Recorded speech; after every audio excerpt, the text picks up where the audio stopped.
I'm about ready to start on the first block of the Blessings table runner from Designs by Juju. And this is the supply list that I printed out, and it also gives your cutting directions. When I had said that I was doing this in my intro video, I thought that I was going to make the 6x10, but then I realized I ordered the kit for the 5x7. So what I have done is I have labeled all of the fabric pieces, not the batting, but the fabric pieces, A through N, just so I can keep track of them. This is the way I have done this, and I'm going to lay them all out on my project board in this alphabetical sequence, and that's how I can keep everything straight. Everything that I'm using for fabric pieces, except for the applique parts, will be backed with Pellon's SF 101, Shake Flex 101. So I need to get all those pieces backed right now. And what I'm going to do is cut my backing. It says is 18 by 44 and a half down here at the bottom for the 5x7. I have laid out the backing fabric, and I'm just going to go ahead and cut that right now at the 44 and a half inch mark. And then everything I have that is left will be used for pieces in the table runner. So I'm just kind of straightening up this piece on my cutting mat, and let me get that straight on there. This is that new True Cut ruler from Grace Company. I really like it, and it has a rotary cutter that goes with it that has a groove in it. The ruler has a lip on it that the groove sits on. Let me pull this down now that I've got it where I want, and that way you can see that this just doesn't go anywhere. It's wonderful. I'll pull the guard up, start it here. All right, so there's my 44 and a half inch piece for my backing. So now I know I have enough for the backing. This is the fabric kit from Jelly Rolls to Go. So if you got this kit, yours is going to look exactly like mine. So here's my backing. I'll put this over here. This would actually be LMNO. This would be O right here. So I'll go ahead and put that here on my board. My project board, I love using a project board for these kinds of projects that have a lot of different pieces. So the fabric for the lily blocks is D, and I have those, and these are called Alpha Bitties. These are little plastic tiles. Let me zoom in so you can see. This is from my quilting. Quilters use these quite a bit. So this is fabric D for my lily blocks. This is fabric E, and fabric E goes to my dove block. So I have two pieces, and they already have the SF 101 on the back. And fabric G is my cross block background fabric. I have all the other pieces out here. I need O for my background. I'm prepping the fabric to make the cross block. That's what I'm going to do today. And I'm going to make this the old-fashioned applique way so that everybody who does not have a cutting machine can see exactly how it's done. So one of the things I do like to do is when I have a darker fabric like this or a bright fabric, and I'm going to put white on top of it, I don't necessarily want the white to show through. So you can either use 2 layers of fabric, or a little bit less expensive way to deal with this is to use a layer of thick, this is like medium weight cutaway. It's kind of fibrous, and it's very opaque. And then all I'm gonna do is just cut it. The size is 7.5 by 5. So there's a 5-inch piece of fabric laying on top of my no-show, my cutaway. And this has a selvage, but I'll just cut it right here like this. Okay, so now what I'm going to do is when I go to lay down the fabric, I don't have anything backed. This doesn't have any heat and bond on it or anything. If you're doing this without using a cutting machine, you don't need heat and bond on your fabric. You either want 2 layers of white fabric, or white fabric and a piece of cutaway, medium weight cutaway stabilizer. And that way, when I put it on top of the bright, you cannot see through it. And that's kind of what I'm after. That's the look I want. So I've got that ready to go, and here is the batting ready to go. So the large heart, the center heart fabric needs to be a 2x2 square, and that's the darker 2x2 square. Let me see, 1, 2, 3, 4. Yep, there's a 2x2. So I'm going to put this in the darker part of what's left. I'm going to fussy cut this.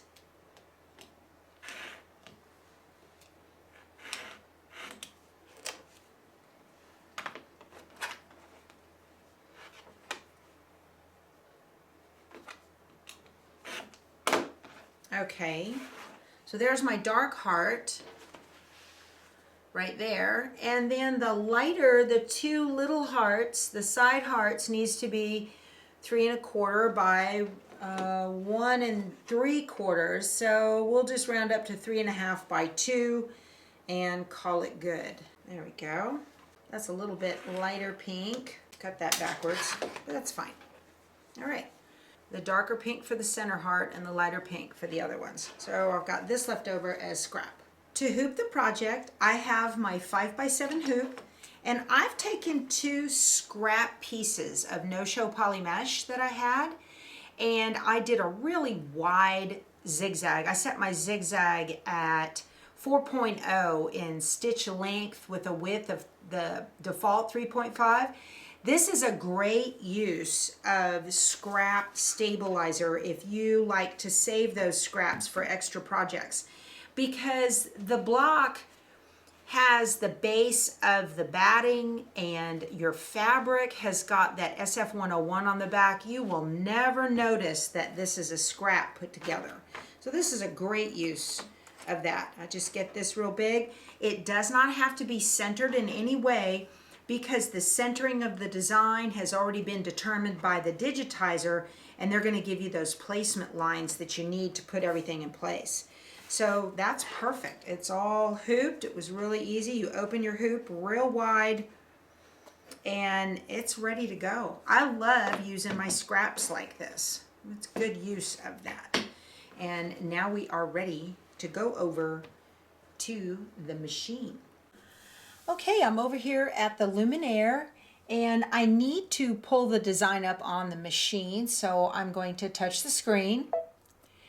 And on the screen we have several different menu items here. We can do straight sewing, we can embroider, we've got Disney designs in this particular model, and then we have My Design Center. And My Design Center is used when you want to digitize something that does not already have a design. So since I already have the design from Designs by Juju, I'm going to touch embroidery. And then here are a bunch of menu items that you also get. These are designs that are already in the machine when you bought it, and you've got a couple of different font options. Here are applique and beautiful floral fonts. You have some frames and shapes. Here's some more little motif designs. We've got some more frames. There's where you get your Disney, and there's some more designs. But the pocket, on most Brother and Baby Lock machines, there is a pocket, and that pocket is the memory. And on here, you can get designs that are saved in the machine. You can get them from a USB. You can use your mouse if you want. You could get them from a chip, or there's the little icon for wireless. And let's go to the wireless. I sent this over using the Embrilliance utility to send to Solaris or XP1. And this is the luminaire. It's model number by Brother. The most recent one is XP2. This is an XP1 that has been upgraded to the XP2. So I need to get my cross block, and there it is right there. I'm going to touch it, and then I'm going to hit set. And that's it. I don't have to do anything else to it at all. And here are all of the stitches. Each one is just going to take 1 minute. I'm not going to add anything to it or anything at all. I'm just going to touch embroidery. And it is ready to go. So I have my 5x7 hoop, and it has my no-show poly mesh in it already. I have got a light blue thread in the machine. I need to thread the needle. When you are on your screen, generally, most machines, they will give you a preview of the stitch right here. So this is going to be the placement line for the batting on the stabilizer. So I'm just going to press the button. I'm using an Oregon 7511 embroidery needle. I have a 90 weight bobbin in the bobbin case, and I'm using Dime's exquisite thread.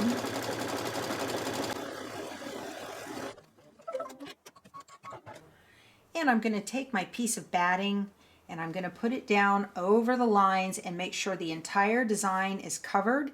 You can lift this up just a little bit and make sure you have about a 1/2 inch on either side of this line down here, and then same top and bottom, and make sure you have about an equal amount on either side of that stitch line.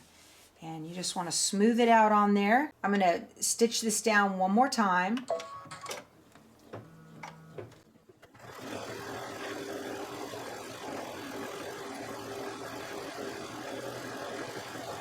If you do not have a trimmer by George, you're going to want to remove the hoop right now. You're going to want to take some curved embroidery scissors. See these scissors? They have a curve with a real sharp point on them. When you guys get these, don't go cheap, okay? Because the cheap ones hurt your fingers. These are by Ginger. I think I paid about $30 for these scissors, and I have had these for 10 years. They will last you a lifetime. You're going to want to use a firm surface. This is a Steady Betty. Maybe you've got a June Taylor cut and press, or you can take it out and set it on a table. You don't want to do this on your lap because you don't want your hoop to pop out, so it needs a firm surface. I'm going to do one side and show you what I mean. So you have a firm surface, you want that on your lap. Just set that right there, and you're going to take your scissors and hold up the edge and trim right next to that tack down line, and trim that very close, just like that. Okay? You're going to do that to all 4 sides. If you have a trimmer by George, you don't have to do that right now. You can leave it in the machine and we will trim this off later. Now you're going to want to put your fabric down that's been backed with SF 101 on the back, so it has a nice hand to it. And decide how you want this to look. I'm going to put, I think, my darker colors up at the top, and I'm just going to lay it over the entire piece of batting and press my button and go. This is the tack down stitch for the background fabric.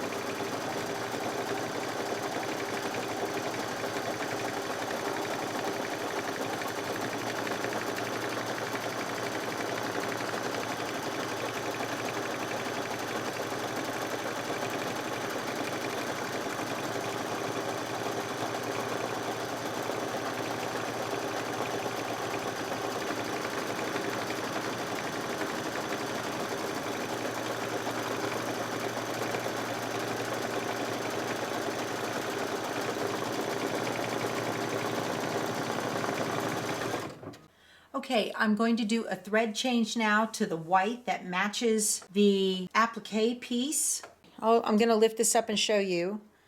I have a thread stand right behind my machine, and I put colors on there that I'm using for my current projects, and then I pull the tails up, and this little spring right here, sorry for the light behind it, but there's a spring right there, and that's where I keep the tails tucked up out of the way. So what I do is I grab the one that I need and pull it over.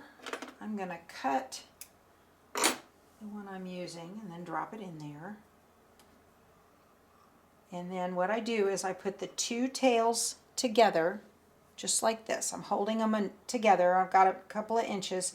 I just twist them so they think that they're one, and then I tie them in one single loop like that. Okay? Then I'm going to reach in front of the needle and pull the thread out of the needle, and I'm going to pull the new thread through the machine just like this, and it has come out, and then thread the needle. All right, and we're going to stitch the placement line for the cross applique.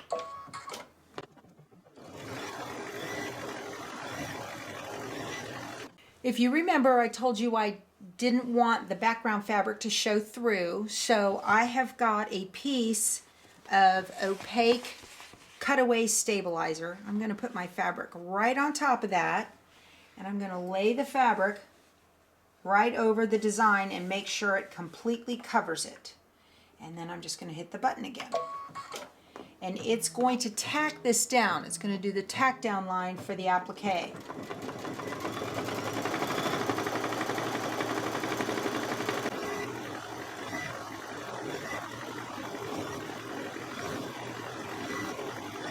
Now, just like the batting, we're going to remove the hoop and trim all the way around the outside of the tack down line. Don't get the background fabric, you want just the top part. You want to get right into those corners. Generally, the satin stitch on these types of projects is about 3 millimeters wide, so you want to get right in there if you can. This is how you do embroidery applique if you don't pre-cut your pieces with a cutting machine. This is what I mean when I say if you're going to do it the old-fashioned way.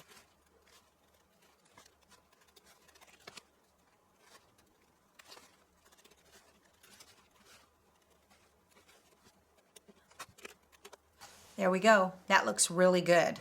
Okay, now we're going to do the placement line for the little hearts, and I'm going to do a thread color change to yellow for that. Here's the placement line for the small hearts. Oh, I got a little loop that didn't get pulled in down there.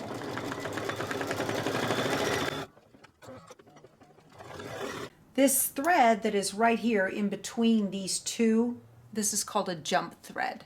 You always want to trim jump threads at the earliest opportunity so that you don't stitch over them again and then you might have to leave them permanently in the design. And I had a little thread that did not get pulled down in when it started. So these are tweezers from Revlon. You buy them in the grocery store. They're the best. I like them. They've got a sharp point on them. I use them. And they pull everything up real tight. And they work great. Okay. So that's our placement line for the little hearts. And now I'm going to put my fabric down. Put it right about there. I'm kind of fussy placing this so that I got the lightest of the fabric. There we go. Yeah. And we're going to do the tack down line.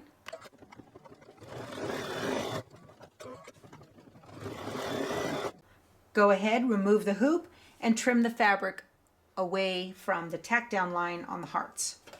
And next is the placement line for the large heart in the middle. I need to do a thread color change to rose. And I want to fussy place this so the darkest part of the fabric is going to be captured inside that heart. And here's the tack down stitch. Remove the hoop and trim the fabric away from the heart.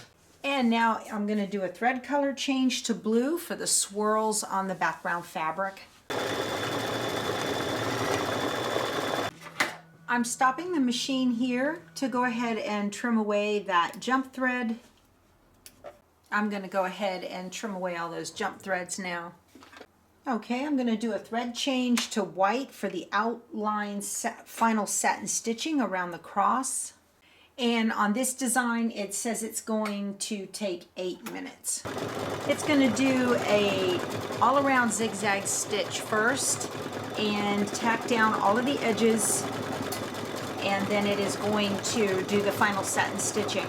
If you take a look at this afterwards, the outside of the zigzag, if you have any fabric hanging outside of that outer edge of the zigzag, you might want to go in, remove the hoop, and trim away any of that excess fabric.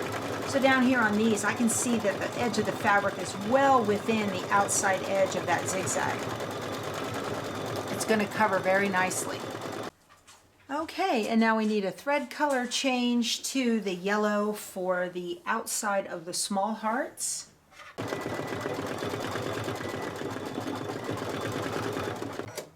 I'm going to trim away the jump stitches from this. I'm going to do a thread color change to the rose for the outside of the center heart and the other motif stitching.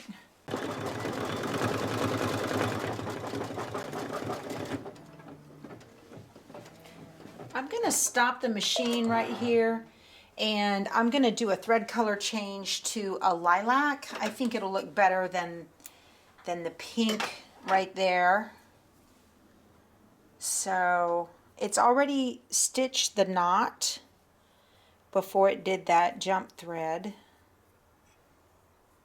And now I am doing a thread color change. So I'm just going to do a cut. I'm going to hit the scissor button, put the presser foot down and hit the scissor button.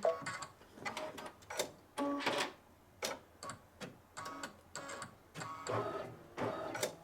going to pull up that little jump thread. I just think this will look better. You are not constrained to the colors that are listed in the color chart. You can make them anything you want. That's what I love about this.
And we're all finished.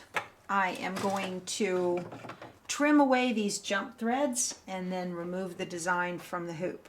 It's easier to remove jump threads when it's still got the tension. That looks so pretty. I really, really like that. That's beautiful. All right, I have out my rotating cutting mat here, and then this is the trimmer by George. And these are sold by hoopsisters.com if you want to get one. They only have factory seconds on the website right now at a little bit of a discounted price, and they are in the process of making a trimmer by George 3.0. And the 3.0 won't be really any different than the 2.0.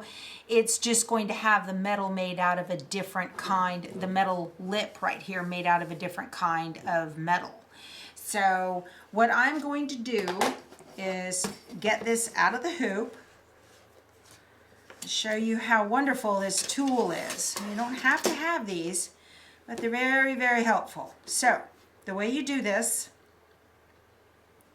is you will fold back your fabric, okay? And you're going to take the side of the metal side and you're going to push it right up against the edge of that fabric and fold it over so that your batting is all sticking out the side. You need to use the large rotary cutter. The 45 won't work. This is the 60. And you're just going to, let me pull this back a little bit here. And you're just going to trim this just like this, okay? And then while you're here, you want to cut. I'm lining up the 1/2 inch mark lines on the ruler with the outer stitch line right here. And I'm just going to do that and line that right up.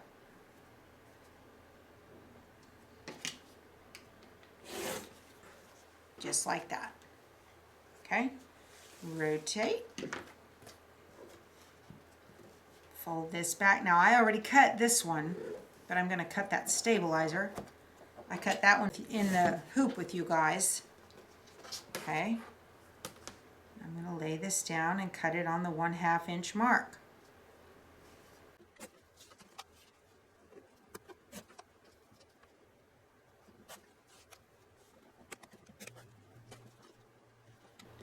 All right, all done. That turned out just gorgeous. Look at that. If you are going to be making a lot of these types of designs, this trimmer by George is such a huge time saver. Look how close it got to the outer edge of the fabric, and it did not cut that stitch line all around the outside stitching. It just does an absolutely phenomenal job. This is one of the best inventions in the world of home embroidery. All right, you guys, this turned out just gorgeous. I'm absolutely loving this process. This is so, so pretty. If you don't have a trimmer by George, you're really going to want to see about getting one of those if you don't get one of their factory seconds that they have on the website right now. This is March of 2022 if you're watching this video for the first time. And they have factory seconds on hoopsisters.com for the trimmer by George. And they are in the process of getting a new trimmer by George 3.0, but they've got supply chain issues with COVID and all that, and who doesn't at this time, right? So anyway, all of the other blocks, if you have a single needle machine and you don't have a cutting machine, you're going to go through the exact same process that we did on this one right here.